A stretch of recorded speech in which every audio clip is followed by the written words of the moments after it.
presented by V-Guard.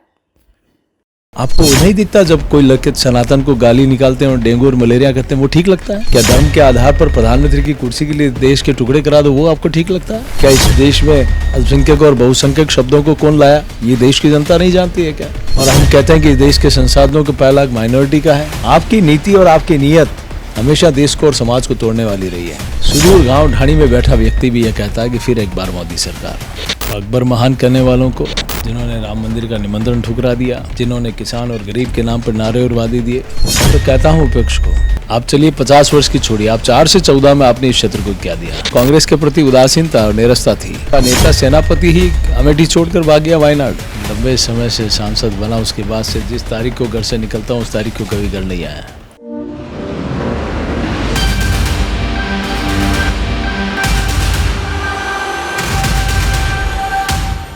Chittorgarh जिस धरती पर वीरता बसी है, सम्मान बसा है, खासकर राजपूतों का सम्मान बसा है, ये धरती शौर्य की धरती कहलाती है। आज हम उसी चित्तौड़गढ़ की धरती पर मौजूद है। TV9 राजस्थान की टीम अपनी चुनावी कवरेज के दौरान इस वक्त CP जोशी जी के घर पहुंच चुकी है और इस सीट से खास बात यही है कि यहाँ से BJP प्रदेश अध्यक्ष CP जोशी जी खुद उम्मीदवार है। तो सर, सबसे पहले तो स्वागत है आपका TV9 राजस्थान पर। बहुत धन्यवाद आपका स्वागत, अभिनंदन। अभी तो बहुत बिजी चल रहे हैं आप, तो थकान तो बहुत हो रही होगी आपको।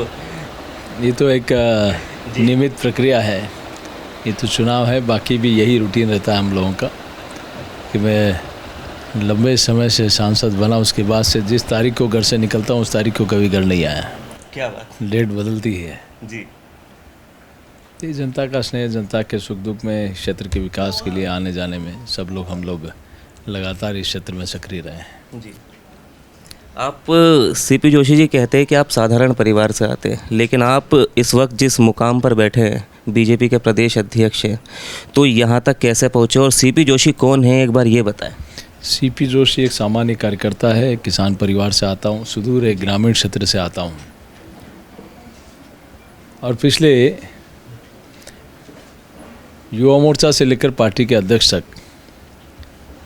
आज मैं दुनिया की सबसे बड़ी पार्टी का अध्यक्ष बनने का पार्टी ने मुझे अवसर दिया, तो ये सिर्फ और सिर्फ भारतीय जनता पार्टी में संभव है और किसी राजनीतिक दल में संभव नहीं है। और मैं सोचता हूँ कि मुझे चाहे दायित्व छोटा मिला हो, बड़ा मिला हो, चुनाव छोटा लड़ा हो या बड़ा लड़ा हो, हमेशा जनता और कार्यकर्ताओं के बीच में रहकर, जो CP जोशी युवा मोर्चा में था तब और आज अध्यक्ष है तब, व्यवहार में कोई परिवर्तन नहीं है। मेरे यहाँ ना तो कोई किसी को समय लेना पड़ता है मिलने के लिए, ना कुछ। मैं हमेशा जो जिम्मेदारी मिले है उसको 100% उसका सर्वश्रेष्ठ करने का प्रयास करता हूँ। प्रधानमंत्री से आपकी आए दिन बात होती रहती होगी, कई बार आप दिल्ली जाते हैं, कई बार प्रधानमंत्री जी आते हैं सभाओं में, तो वो किस तरह से आपसे बात करते हैं, मतलब एक कैसा व्यवहार है? देखिए, उनका बातचीत करना और हमारी पीठ थपथपाना जी, एक कार्यकर्ता के लिए इससे बड़ा कुछ नहीं है।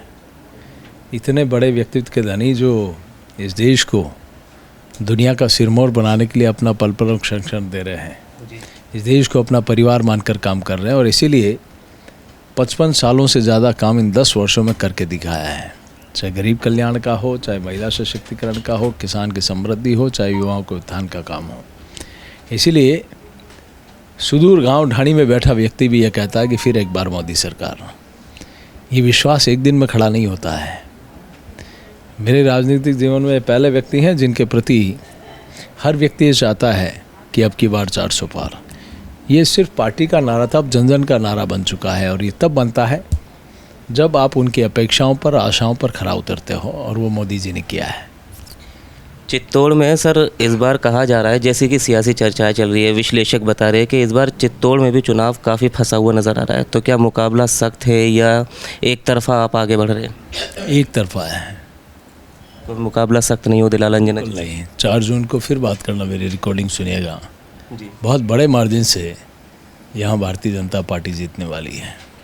अकबर महान करने वालों को, जी, जिन्होंने राम मंदिर का निमंत्रण ठुकरा दिया, जिन्होंने किसान और गरीब के नाम पर नारे और वादे दिए, जी, यहाँ की जनता सब जानती है, उनको कतई समर्थन मिलने वाला नहीं है। समर्थन मिलेगा इस क्षेत्र में 10 वर्षों में आदरणीय प्रधानमंत्री जी के नेतृत्व में जो काम किया है। मैं तो कहता हूँ विपक्ष को, आप चलिए 50 वर्ष की छोड़िए, आप 4 से 14 में आपने इस क्षेत्र को क्या दिया? कोई एक काम तो बताओ बड़ा जो आपने किया हो। हमने आज़ादी के बाद से लेकर हाईवे हो, चाहे ग्रामीण सड़कें हो, चाहे रेलवे हो, चाहे ग्रामीण विकास हो, चाहे गरीब उत्थान हो, चाहे किसान के समृद्धि के लिए काम हो, 55 साल से ज़्यादा इन 10 वर्षों में करके दिखाया है। कोई तो बताए कि आपने किया क्या है। तो जनता का यही विश्वास है और इसी विश्वास के बूते मैं कह रहा हूँ कि एक बड़ी जीत 4 जून को होगी। आप कह रहे हैं कि अकबर को महान कहने वाले की आपने बात कही, तो इस पर क्योंकि हम TV9 राजस्थान से जुड़े हैं तो राजस्थान की हर खबर पर हमारी नज़र कहीं बनी रहती है। हाल ही के दिनों में हमने एक खबर भी की थी, वही सवाल मैं आपसे रख भी रहा हूँ कि अकबर को महान केंद्रीय सरकार ने भी कहा। G20 जब ग्लोबल समिट हुई हाल ही में कुछ वक्त पहले ही हुई, उसके बुकलेट में बाकायदा दस्तावेज़ मौजूद है कि अकबर का जो शासन था उसके बारे में तारीफ़ें की गई है। देखिए, ये भारतीय जनता पार्टी और मोदी सरकार है जी। जब महाराणा प्रताप की गौरव गाथाएं पहली बार आज़ादी के बाद हमारे बच्चे पढ़ रहे हैं, पहली बार वीर शिरोमणि महाराणा प्रताप के ऊपर डाक टिकट जारी हुआ है, पहली बार उनके ऊपर सिक्के जारी हुए हैं, उनकी गौरव गाथाओं के संग्रहालय बन रहे हैं। क्या कांग्रेस पार्टी इतने सालों से देश में शासन कर रही थी? सिर्फ अकबर महान की गौरव गाथाएं चल रही है।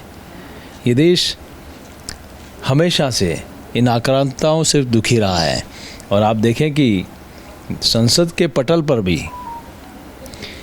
एक तरफ मोदी सरकार है जिन्होंने श्री राम जन्मभूमि ट्रस्ट की घोषणा संसद में की, ये एक, और दूसरी तरफ कांग्रेस की सरकार है जिन्होंने अयोध्या में विवादित ढांचा ढाए जाने पर एक प्रस्ताव पारित किया था, वो भी आप संसद के पटल पर है कि पवित्र बाबरी मस्जिद ढाए जाने की संसद निंदा करती है।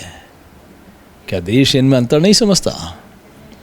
तो यही अंतर, और सिर्फ यही नहीं, हमारे गौरवशाली इतिहास ही नहीं, इस देश का विकास, इस देश की समृद्धि, दुनिया में भारत की बढ़ती ताकत, हम दुनिया में भारत बढ़ती हुई आर्थिक शक्ति, ये देश की जनता जानती है कि 10 वर्षों में इनके नेतृत्व में काम हुआ है। सर, राजस्थान में 25 लोकसभा सीट है, तो CP जोशी जी, जो आपकी लोकसभा सीट है चित्तौड़गढ़, यहाँ से सबसे ज़्यादा प्रत्याशी मैदान में, कुल 18 प्रत्याशी मैदान में, 2-2 EVM लगानी पड़ेंगी हर बूथ पर। तो क्या इतने ज़्यादा प्रत्याशी होने से भी हार जीत पर या समीकरण में कुछ बदलाव आते हैं? यहाँ की जनता समझ वाली है, यहाँ प्रत्येक मतदाता जानता है जी, और उनके मन और मस्तिष्क में सिर्फ और सिर्फ कमल का फूल है। पहले चरण में वोटिंग परसेंटेज काफ़ी गिरावट देखी गई, जो शायद उम्मीद भी नहीं थी वो देखी गई, जिसके बाद विश्लेषक ये कह रहे हैं कि भाई इससे कहीं ना कहीं BJP को ही नुकसान है, और इसी के बाद से जो है नेताओं के जो राजनीतिक बयान है उसमें बदलाव आ गए। आपने भी हाल ही में बाबर को लेकर जो बयान दिया कि बाबर का बच्चा बच्चा जय श्री राम बोलेगा, तो इस बयान का मतलब क्या है? क्या ये तो उनकी पीढ़ी बोल रही है जी, उनकी पीढ़ी बोल रही है, और क्या प्रभु श्री राम राज्य की स्थापना हमारी कल्पना है, तो जय श्री राम बोलने में क्या हर्ज होना चाहिए? अब मैं बताऊं आपको, क्या इस देश में बाबर की जयकार होगी या अकबर की होगी? मर्यादा पुरुषोत्तम भगवान श्री राम की राम राज्य की कल्पना को ये सरकार साकार कर रही है। और जहाँ तक वोटिंग की कमी की बात है, तो कांग्रेस के प्रति उदासीनता और निरस्ता थी। उसका कारण है कि उनका नेता सेनापति ही अमेठी छोड़कर भाग गया वायनाड। जब किसी सेना का सेनापति खुद मैदान छोड़ दे, जिस अमेठी ने उनको दिल्ली तक कई बार पहुंचाया, तो स्वाभाविक है कि उनके नेताओं की हालत क्या होगी। यहाँ भी पकड़ के टिकट देने पड़े, और टिकट मिलने के बाद ही कईयों ने तो हाथ जोड़ लिए हैं। जी, तो कार्यकर्ताओं में अविश्वास है कांग्रेस और उनके नेताओं के प्रति, तो जनता में उदासीनता स्वाभाविक है। लेकिन जो पोल हुआ है वो भारतीय जनता पार्टी के पक्ष में हुआ है।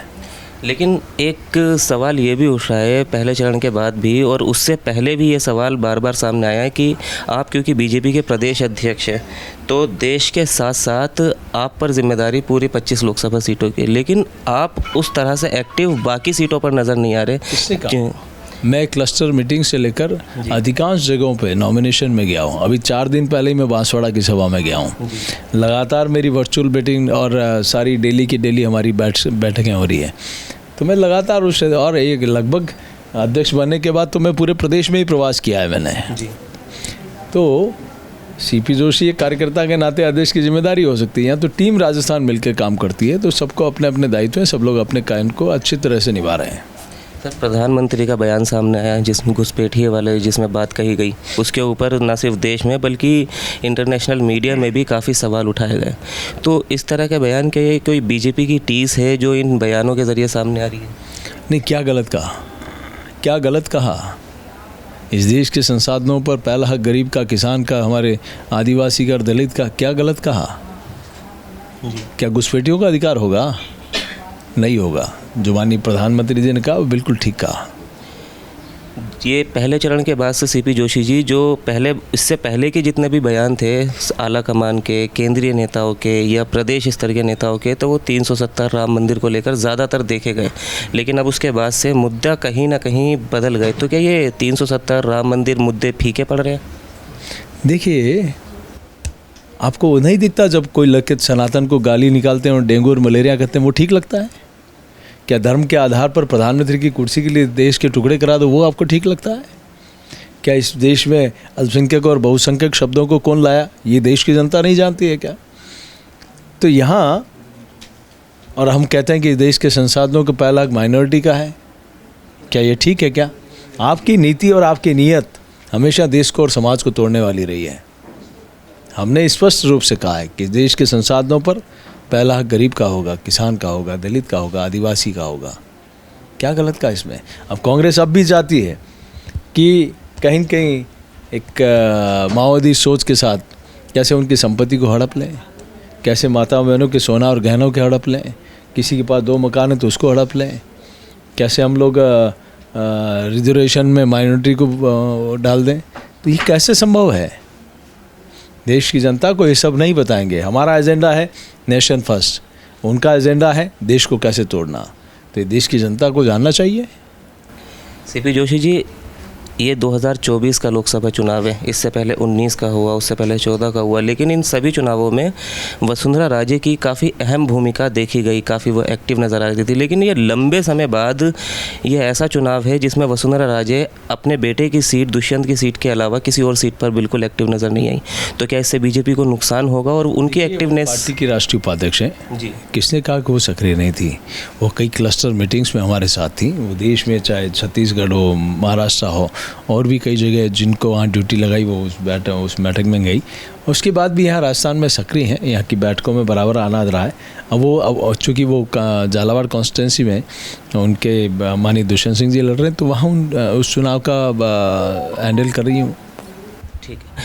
हाँ, क्योंकि बाकी हम सीटों की भी बात कर रहे हैं, तो एक सीट जो है बाड़मेर, उसकी भी शुरू से लेकर अब तक काफ़ी चर्चा रही है। और क्योंकि कल मतदान होना है, तो रविंद्र भाटी को लेकर क्या पार्टी रविंद्र भाटी को साधने में कहीं चूक गई है, या रविंद्र भाटी से पार्टी को नुकसान होना तय माना जा रहा है?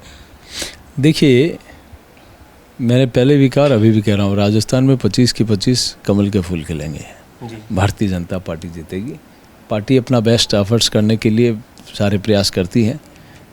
सफलता मिलना नहीं मिलना अलग बात है, वहाँ कोई क्या कारण रहे होंगे, लेकिन पार्टी के अपने पूरे प्रयास से।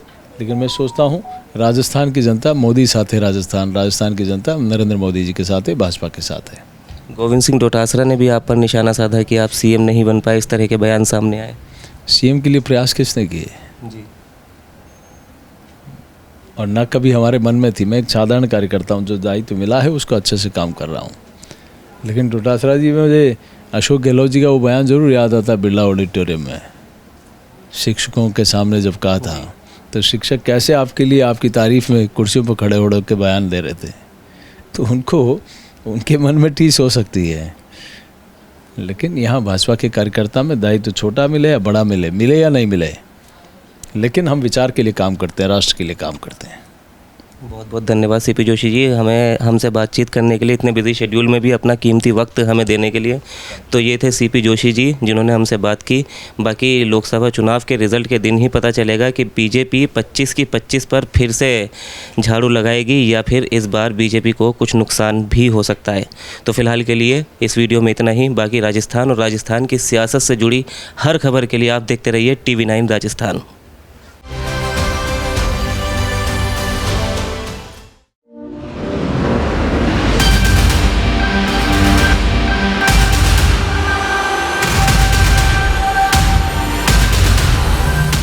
Presented by WeGuard.